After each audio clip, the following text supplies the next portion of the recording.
Seattle is super unique and it's changing by the day. There is a big market for value add property. They are allowing people to condoize on these single family lots, which means separating the parcels without having to subdivide.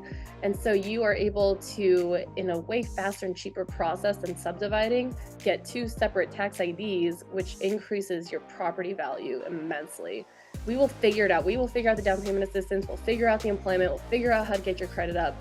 We want you to buy property because this is going to serve you and your future wealth for your entire life. Buy, rehab, rent, refinance, repeat. I'm spending $50,000 to fix it up. So $550 in, it's gonna be worth $650,000 when it's done in 3 months. So in 3 months, I created $100,000 in equity. That is going to double every 10 years because Seattle's appreciating at 10% a year. So if you're thinking about relocating to Seattle, Washington, I have a very special guest for you today. I have my friend Vayna. She is an agent and investor in Seattle, Washington. Thank you so much for joining us. I'm so glad to be here, Joe. Let's get into it. Yeah, well, let's just kick it off. Tell me a little bit about your background. It's super unique. I've been following your journey for a little bit now. Talk to me how you got started in the industry. Yeah, totally. So my name is Vayna. I'm here in Seattle. I am a realtor and I do wholesaling. So I source off-market deals for my buyers and my investors. I started in real estate when I was a teenager. I skipped college to go full-time into real estate. I just focused on learning and building my knowledge and serving the market. I had been going to lots of real estate coaching events and I was realizing that, not all agents are very great. So if I can just focus on being the best value add person that I can to my clients, then I can not only make a name for myself, but really like take a stake in this market and do a lot of business and build my own investment portfolio and do a lot of cool things. So I've been selling for 4 years now, both retail, which is helping our normal buyers and sellers, and then wholesaling, again, sourcing those off market deals. And then I am now investing myself and buying property to build up my own portfolio. And that's what I'm all about. It's what I post about online and helping Gen Z get their foot into real estate and figure out what it is. It's my whole thing. Amazing. And it's so funny. I have to tell everybody how we got connected, but it was from your TikTok. I love how the algorithm works. And it just like, it served me that TikTok. I thought you were like just so hilarious, but you really grabbed my attention and it made me like stumble on your profile. And then I couldn't believe that at one of the real estate conferences, I sat right behind you and I didn't know it at first. But when we shared contact information, I was blown away. I couldn't believe I was sitting behind a celebrity, right? Oh my gosh. I know, it's awesome. It's amazing how the internet works. Yeah, well, I love your content. I love what you're doing out there. I Oh. love the behind the scenes. I love the vlogs. For people who maybe haven't seen your profile yet, could you tell us like a little bit more about your market? Maybe have there been some changes that you've seen and kind of what you're up to now? What does your day-to-day look like? Yeah, so Seattle is super unique and it's changing by the day. There is a big market for value add property. The zoning code in Seattle is super favorable to building high density. So they are encouraging people to come in and build 3 units on one lot and build multifamily houses. Washington State just passed a bill that is allowing up to 4 units on any single family lot in Wow. the state, basically.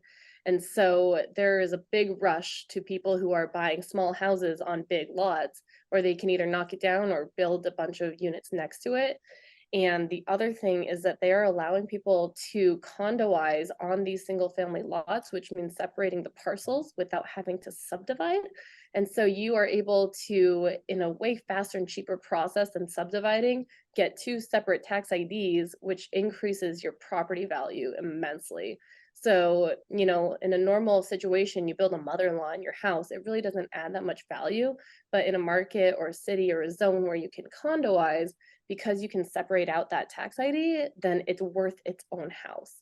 And so people are running to this because they're literally building hundreds of thousands of dollars worth of equity into these properties. So those properties are very popular. People know about it now. Not everybody, not the masses, but the savvy investors are going after these hard. And so it's the craziest thing. You'll see like a $500,000 fixer in city of Seattle and it's going in multiple offers. It'll be like 20 offers on the house. And, you know, the normal person is probably like, what the heck? This is a fixer. Why are people buying this? Because the lot is basically worth more than the house in terms of what you can build on it.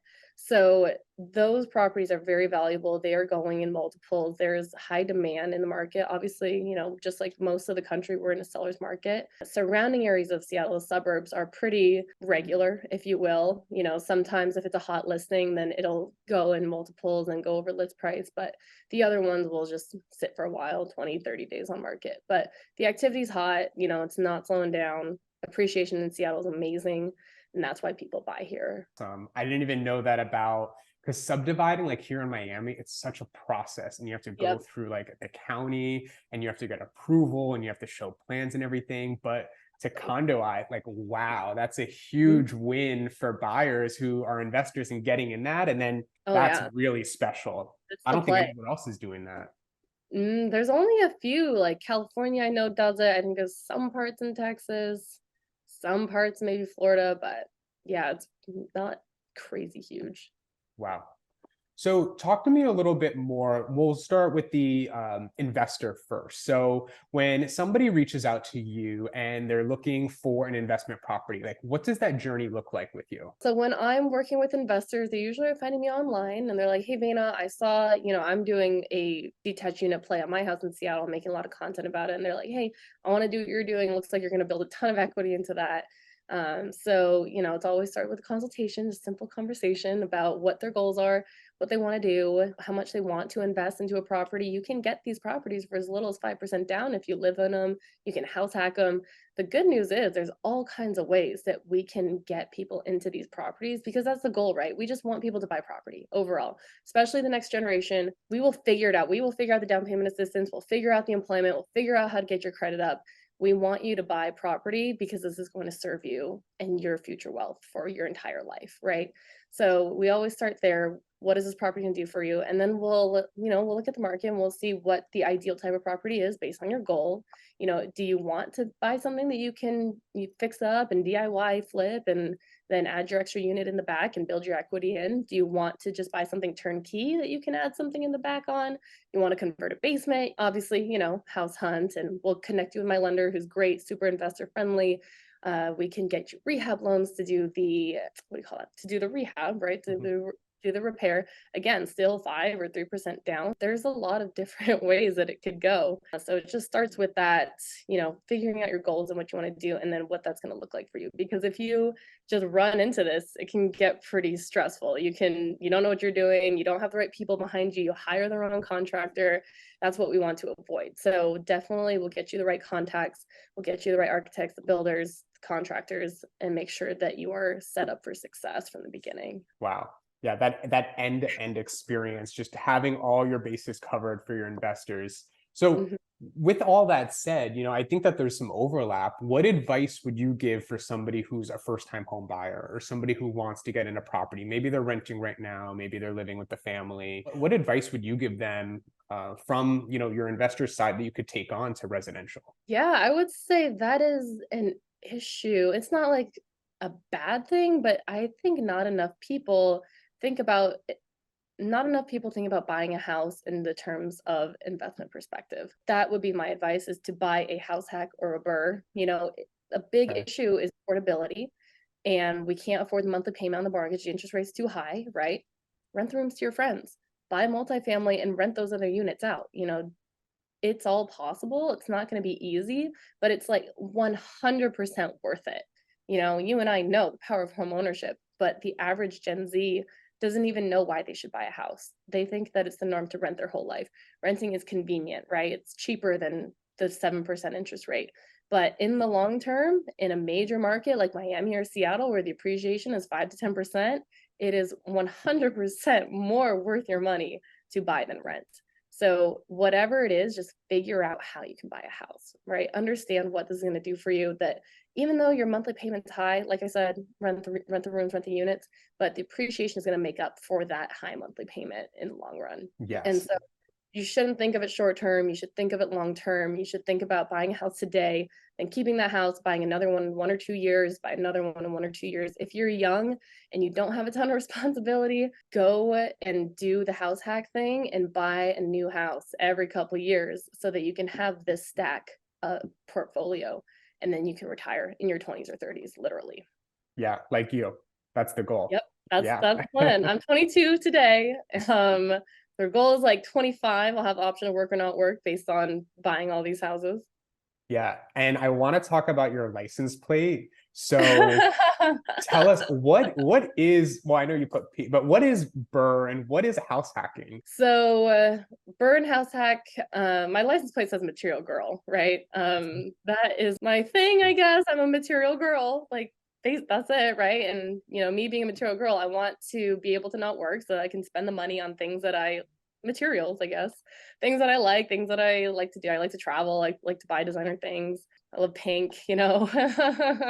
But burn house hack. So house hacking is just a very simple term and concept of renting out the rooms in your house or the units in your multifamily to pay for your mortgage. You're hacking your house, right? So that you can get your mortgage paid for. My highest viewed video on TikTok is about house hacking, and I got tons of hate on it because people were thinking that I am like crazy evil landlord making my tenants pay my mortgage with me living in the house as well. But it's a strategy. It's a good rental unit for people to use. It's just like an apartment or normal rental. But that's house hacking. It's very simple. And it's a great way to get your mortgage paid for and keep your monthly expense low so that you can keep investing the money that you're making monthly. And then BRRRR it stands for buy, rehab, rent, refinance, repeat. So you buy a house, a fixer where you can add value. You fix it up, you rehab it, and now it's at a new value. So it's worth way more than what you bought it for and what you put in for the repair. Then you rent it out once it's done, and then you refinance to get that original investment back. Because the house is worth more, the bank will say, okay, it's worth more. We'll give you this much. You have to leave some equity in there, of course. It's a rental property, but they'll give you, in the perfect scenario, you'll get all of your original investment back in the refinance so that you can go do it again, which is the last R, repeat. So BRRRR is a great way, and I chose it because you just make the money once. You make the 20% down payment once, and then you keep reusing it over and over again. And I normally recommend house hacking because it's way more accessible to the everyday person, the first-time home buyer. You only need 3.5% down for an FHA loan to buy a duplex, triplex, or fourplex. And then you can rent those other units, house hack it, and have your mortgage paid for, have an appreciating asset. You move out, you go buy another one the next year, because the great thing about FHA loans is that you can buy a new one every single year for the 3.5% or 5% down. Not enough people know that. And so you can, in theory, if you buy a fourplex every year for just 5 years, you could be at 20 units in 5 years. So house hack. And then BRRRR, if you've got, a piggy bank and you got some money to invest, I highly recommend BRRRR because you can just go rinse and repeat the strategy over and over again. Awesome. Yeah. And that is how you build wealth, it sounds like. Like that That is is how you build wealth. That's how Gen Z is going to build generational wealth. It's the easiest way out of any investment strategy. You buy a house, 3.5% or 5% down. A lot of states, I think all the states have down payment assistance where you can yep. get your down payment paid for. And even depending on like the industry that you work in, like if you're a first responder or like my sister who's a nurse, like there's even some extra programs Oh that yeah. like she can take advantage of. Do you have any of those sort of programs in your state? I think we do have teacher and nurse benefits, and then we've got VA loans, of course. And then we've got, if you have a employment letter after college, you have a letter from your employer stating how much you're going to make, you can use that to buy a house. You don't need to have the income history yet. Super creative. Yep. We'll get it through, whatever it is.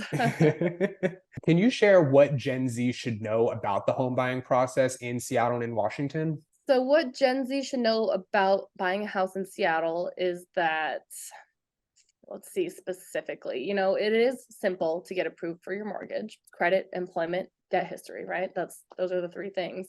The most important thing to know really is that you should just buy something that's value add. You should buy a fixer house, fix it up, make a bunch of TikToks about it, grow a TikTok following based on that, right? And then, do whatever you want with that. But ultimately, buying a value add house is going to build you in equity. Like the house I bought it for $500. I'm spending $50,000 to fix it up. So $550 in, it's gonna be worth $650,000 when it's done in 3 months. So in 3 months, I created $100,000 in equity. That is going to double every 10 years because Seattle's appreciating at 10% a year. And so that is my wealth right there. That's my retirement plan. And these houses aren't hard to find. Like they're everywhere. Yeah. That's good news right now. Yeah, well, I know that one of your specialties, like we talked about, you help the first time home buyer and you help them on the path of home ownership. But I know that you also help homeowners who are in a stressful situation or, who might need a cash sale or, I know that you're a specialist at off market.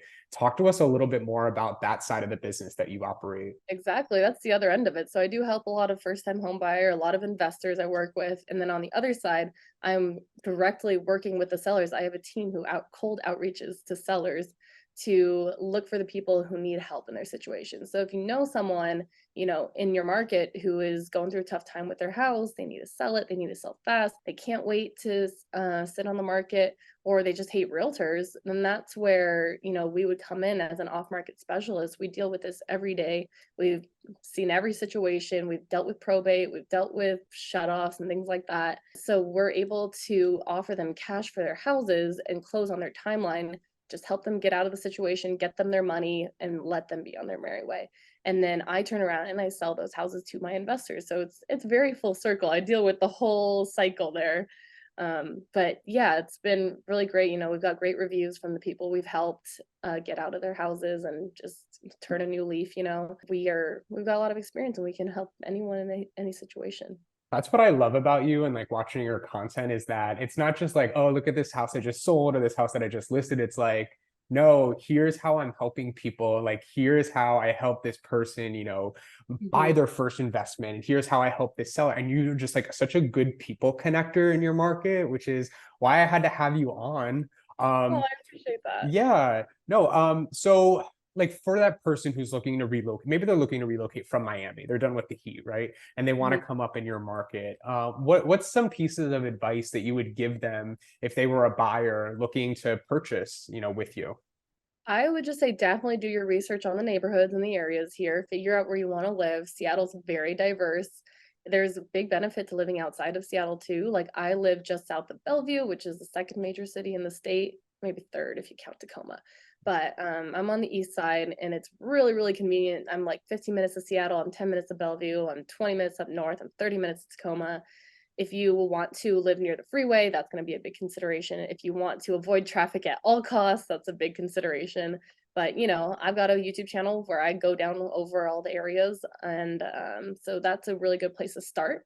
And then if you want to do the investment side, right, you do want to stay, very close or inside city of Seattle. And then even then you want to look at your neighborhoods. Like South Seattle is like the creme de la creme for real estate investments. South Seattle and North Seattle both have the most properties where you can create a lot of equity by building and developing. So that's where you want to work with a local expert, yours truly, to know where you want to be and somewhere that's going to match your lifestyle and your goals. Yeah, you have to marry the two. You can't just be like, oh, this is a great deal.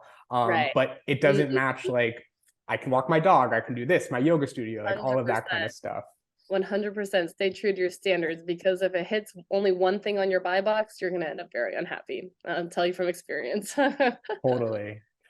So maybe for that person listening, maybe they're interested in real estate and they're interested in taking that next step of getting to the investing side. I think I listened to a recent interview you were on BAM, and I think your neighbor was like a yoga teacher who was also an investor. I thought that was so funny, like yoga teacher, My very life. zen, and then Right. also investor. Could you tell us like a little bit more about maybe how somebody who is a Gen Z looking to get started, like how do they just start? Like do they have to get a license? Like what does it look like? Yeah, I mean, what I always tell my 17 to 21-year-olds is just, start with your knowledge, start figuring out what real estate is. I never say like read X, Y, and Z before you start. I totally am against analysis paralysis and being stuck and just thinking you need to do this, this, and this before you can start. But figure out what real estate is, follow me, follow Joe, see what it's about, see if it's for you, and then really get in and start making some money. So if you've already got money, let's go ahead and start looking for houses, but make it some good money because the worst thing that you can do is get stuck on a house and you don't have reserves. So, you can wholesale like me, you can become a realtor, you can do whatever you want to do, start a business. But start making some money and then start getting yourself approved for a mortgage, right? Start with the first house. And it doesn't have to be perfect either. It doesn't have to be a perfect screaming deal on your first one. Just buy something, because remember, the houses are going up at 5 to 10% a year. You're going to get behind if you wait a year or 2 years or 3 years. Buy something. Don't buy something you're going to get stuck in. Don't buy something that's a terrible deal, but if it's pretty good and you can afford it and you've got the reserves to buy it, buy that fourplex, buy that triplex, buy that single family value add, and then just ride it forever. Don't sell your houses. Don't sell your houses unless you I need know. to. Yeah, it's monopoly, right? Like we hold on to everything, we build that little hotel, or maybe we subdivide it, right? Yeah, it's crazy because I really only need like 5 properties in Seattle with 2 or 3 units each that are renting for $3,000 a month to get up to my goal of $30,000 cash flow per month, right? And then after that, like besides the cash flow, there's millions of dollars of equity in a 5 property portfolio in Seattle. It's like, I get stuck and I'm like, oh my God, I'm moving too slow. I'm not going fast enough. I only have 1 property. I only have 2 properties. But I only need 5 to retire, so I've got time. Yeah, when That's you break it down, it's right. actually achievable when you Yeah, break it. yeah, and there are a lot of people out here who are syndicating, like raising money from investors, right, to buy 20-unit buildings and 100-unit buildings. I just can't agree with that for the everyday person, because of your 100 units, you only own what, 5 or 10%? You own 10 units. All right, that's as much as me with my 5 properties and my 10 units, right? And so for the sake of simplicity and not having to be on call to your investors, not having to take responsibility for those 100 units, it just, you only need 5. When you say it like that, it's super achievable for Gen Z. Exactly. Yes. And I think that's where a lot of people relate to my content, is when I break it down, they're like, oh, yeah, I don't really only need a few. And, my investor friends, they've only got 3 or 5 and they are sitting really nice right now. Yeah. Well, speaking of investor friends, I know you have a mentor. Talk to me like a little bit more about maybe how mentorship and even how you now mentor Gen Z, like how has that impacted your life and your career? Oh yeah, 100%. So I mentor with Thatch Win, and then I do have a real estate coach with Tom Ferry. Shout out to Patrick. My whole philosophy on mentoring is that you either earn a mentor or you pay for a mentor, right? So you can't just ask someone to be your mentor and then they're gonna give you their full attention and everything they know and they're just gonna give it to you, right? That just doesn't happen. Not people who are in a position of success and they're busy and they got things to do, they're not just gonna drop it all because you ask them to, right? And they're I only say that because there's probably like 100 DMs in my Instagram right now saying, "Can you be my mentor?" And that's it, right? But, if someone comes to me and they're like, "Hey, I really want to get into real estate. I'm willing to do whatever it takes. I'm willing to call for you. I'm willing to find deals for you. Let me bring you deals and then, let's work something out," right? That's where you earn a mentor. And then, of course, once you are making money, you do some wholesales, you do some real estate deals, that's where I think everyone should have a coach or a mentor or 3, right? Yep. And because, I pay these guys to do weekly calls, right? And so I get to ask my questions, I get personalized advice, I get to learn from their experiences that they've had. And I get that just accelerates my growth all the more because then I don't make those mistakes, right? I've been doing this since I was 18 and I really haven't made any huge mistakes because I've started coaching and mentoring before I was 18, really. People ask me too, like, oh, what's the biggest mistake you've made in real estate? And I'm like, I haven't really made any huge mistakes and I'm really proud of where I'm at. And I think it's because I hired coaches and I listened to them, right? You have to be coachable in this business. If you think you know everything in this business, you are set up for failure, my friend. That's so true. That's so true. And especially like you're saying, you have the mentors who are almost like your guides. They're putting up those guardrails for you so that, I'm sure you've had a deal that, wasn't Mhm. going to I close and I've brought Thatch many a deal where he was like, "Vayna, do not buy that. That makes no sense." and you just need that like definite Exactly. answer. I'll be like, "Oh, I don't know this one, but it looks like a good deal, and it's gonna be more expensive next year." But stay disciplined, listen to your people. They are there to guide you and mentor you. They know Amazing. what's up. All right, Vayna. Well, thank you so much. This has been amazing. To wrap things up, what's that one thing that you wish Gen Z knew about living and even investing in Seattle? Hmm. Every single time I try to come up with something different. So what's my one thing today? My one thing that people should know about Seattle is that it is only getting more expensive. I'm complaints about the interest rate are driving me up the wall. Like, yes, the interest rate is high, but you go buy a fixer, you fix it up, you build in $100,000 of equity. Who cares about the interest rate, right? You've got a good deal. We are at the bottom of the market right now, and it's already starting to creep up to that, the next positive cycle. And so now is the time to buy. 2023, let's get you something good. It's going to shoot up in value once interest rates go down and all the buyers come back, just like 2020, 2021. So get in there, go buy something good, and just ride that appreciation forever, because that is where you're going to build your generational wealth. Amazing. Great advice. Like spot on. Seriously. Same. It's very similar in Miami. I love it. Dana, Awesome. yeah. Thank you so much again. What do you want to leave the viewers with? Follow me on Instagram, follow me on YouTube, follow me on TikTok, Vayna. It's very simple. And yeah, just get in there and think about the big picture. Always work on setting yourself up. You're young, you got no risk, you got nothing else to do.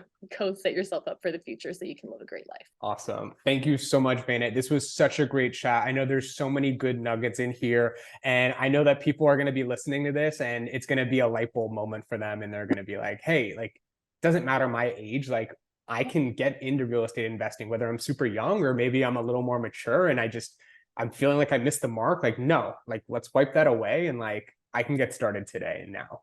That's why we do it. Thanks for having me on, Joe. I love this. This was amazing. All right. Well, everybody, if you are looking to relocate to Seattle or you're looking for an investment property in Seattle, Vayna is your girl. Hit her up, follow her, and subscribe to her YouTube channel. Her TikTok is absolutely hilarious. But with that educational content sprinkled in, it's been such a pleasure getting to know you over the last couple of years. And I'm looking forward to seeing you at Tom Ferry Summit. Yeah, we'll see you there. Awesome. Thanks again, Vayna. Talk to you soon. Bye.